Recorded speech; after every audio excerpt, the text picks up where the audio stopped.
ভাই দেখেন এইরকম একজন বড় একটা ছেলে সে রোবট নিয়ে কিভাবে খেলতেছে দেখেন এই যে মানে এটা কোনো কথা দেখেন নাচে দেখেন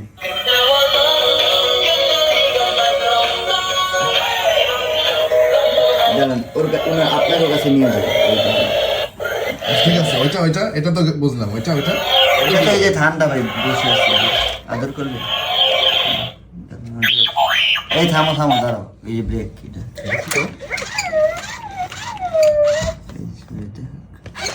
আরে এটা আদর করলে কি রেসপন্স করে এই চাইনিজে কিছু কইলো চিংচু হ্যাঁ শুনছি এই এই দেখেন আবার আমি আদর করলে বসে তুই যে এই যে রোবট নিয়ে খেলতেছিস বাচ্চাদের মতো তোর লজ্জা লাগতেছে না আমি বাচ্চা না আমি তো খেলতেছি মজাই লাগতেছে ভাই আপনারাও খেলতে চাইলে আমাদের স্টুডিওতে চলে আসেন ভাই আমরা সবাই একসাথে খেলবো